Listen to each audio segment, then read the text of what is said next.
Subrogation and creditor standing.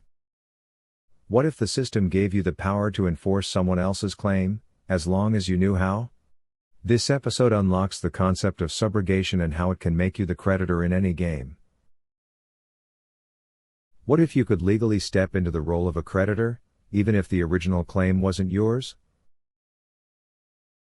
In this episode, we reveal the power of subrogation and creditor standing, a legal principle that allows you to assert and enforce another's claim, once you've perfected your interest through presentment, affidavit, or lien.